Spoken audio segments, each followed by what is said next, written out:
నమస్తే, welcome to four sides TV. నా పేరు రేవతి. అమెరికాలో డ్రైవింగ్ చేయాలంటే ఇంగ్లీష్ తప్పనిసరా అంటే అవుననే సమాధానాలు వినిపిస్తున్నాయి. ఎందుకంటే ఇటీవల యుఎస్లోని ఫ్లోరిడాలో ఓ ట్రక్ డ్రైవర్ చేసిన యాక్సిడెంట్లో 3 అమెరికన్లు చనిపోయారు. ఈ ప్రమాదం యుఎస్ మీడియాలో హైలైట్ అయింది. దీనిపై అమెరికా ప్రెసిడెంట్ ట్రంప్ సీరియస్ అవడంతో డ్రైవర్లకు ఇంగ్లీష్ కంపల్సరీ రావాల్సిందే అంటూ కొత్త రూల్స్ అమలు చేశారు. అంతేకాదు, ఇంగ్లీష్ పరీక్షల్లో పాస్ అయిన వారే డ్రైవర్లుగా ఉంటారని తెలిపారు. మామూలుగానే అమెరికాలో రూల్స్ అనేవి చాలా కఠినంగా ఉంటాయి. రోడ్ సేఫ్టీ విషయంలో చాలా స్ట్రిక్ట్. అక్కడ ఎవరైనా సరే నిబంధనలు పాటించాల్సిందే. ఫ్లోరిడాలోని ఓ హైవేపై హర్జిందర్ సింగ్ అనే భారత డ్రైవర్ రూల్స్ బ్రేక్ చేస్తూ యూటర్న్ తీసుకోవడంతో జరిగిన రోడ్డు ప్రమాదంలో 3 అమెరికన్లు మృత్యువాత పడ్డారు. మెక్సికో నుంచి అక్రమంగా అమెరికాలోకి ప్రవేశించినట్లు ఆరోపణలు ఎదుర్కొంటున్న సదరు డ్రైవర్ కు నిర్వహించిన ఇంగ్లీష్ పరీక్షలో ఫెయిల్ అయ్యాడు. ఈ ఘటన అమెరికా రాజకీయాల్లో పెద్ద దుమారం రేపింది. అమెరికన్లు, విపక్షాలు ట్రంప్ ప్రభుత్వంపై తీవ్ర విమర్శలు చేశారు. రోడ్డు ప్రమాదాల్లో ఎక్కువగా భారతీయ ట్రక్ డ్రైవర్ల ప్రమేయం ఉందని తేలటంతో ఇంగ్లీష్ ప్రావీణ్యం కంపల్సరీ చేశారు. దీంతో ఈ ఏడాది జూన్ 25న ఎగ్జిక్యూటివ్ ఆర్డర్ జారీ చేశారు అమెరికా అధ్యక్షుడు డొనాల్డ్ ట్రంప్. ఒక్క యాక్సిడెంట్ కారణంగా 7,000కు పైగా విదేశీ ట్రక్ డ్రైవర్లపై వేటు పడింది.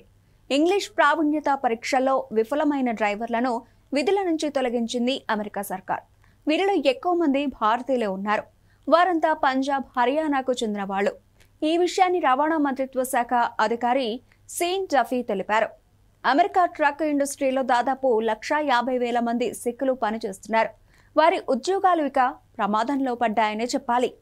అమెరికా ప్రవేశపెట్టిన కొత్త రూల్స్ ప్రకారం కమర్షియల్ వెహికల్స్ డ్రైవింగ్ లైసెన్స్ ఉన్నవారందరూ స్థానికులతో మాట్లాడటానికి, రోడ్లపై అమర్చిన సైన్ బోర్డులను అర్థం చేసుకోవటానికి, అధికారులతో కమ్యూనికేట్ చేయటానికి ఇంగ్లీష్లో చదవటం, మాట్లాడటం అనేది తప్పనిసరి. ఇందుకోసం కొత్తగా ఇంగ్లీష్ భాషపై అమెరికా ప్రభుత్వం టెస్టులను నిర్వహిస్తోంది. ఆంగ్లం పరీక్షలో ఫెయిల్ అయిన వారిని ఉద్యోగాల నుంచి తొలగించింది. ఈ నిర్ణయం అమెరికాలోని భారతీయ ట్రక్ డ్రైవర్లపై తీవ్ర ప్రభావం చూపిస్తోంది. ఇకపోతే అమెరికాలో ఒక్కో ట్రక్ డ్రైవర్ కి ఏడాదికి లక్షల్లో సంపాదన ఉంటుంది. జీతాలు ఎక్కువే. అందుకే చాలా మంది అక్కడ డ్రైవింగ్ చేసేందుకు మొగ్గు చూపుతారు. ఇప్పుడు కండిషన్స్ అప్లై అని అంటోంది ట్రంప్ సర్కార్. ఇంగ్లీష్ రాని వారికి నో వే అంటోంది. ట్రక్ ఇండస్ట్రీలో వివిధ హోదాల్లో పనిచేసే వారిలో 90% మంది డ్రైవర్లు భారతీయ సిక్కులే ఉన్నారు. తాజా నిర్ణయంతో దాదాపు 7,248 మందిని విధుల నుంచి తొలగిస్తున్నట్లు సీన్ డఫీ సోషల్ మీడియా పోస్టులో తెలిపారు. సో చూసారుగా అమెరికాలో రూల్స్ ఎలా ఉంటాయో అనేది. ఇప్పటికే స్కిల్డ్, అన్స్కిల్డ్ ఎంప్లాయీస్ గా విడదీసి వీసా విషయంలో ఫీజులు పెంచిన అమెరికా ప్రెసిడెంట్ కొత్తగా ట్రక్ డ్రైవర్లకు ఇంగ్లీష్ పరీక్షలు పెట్టాడు.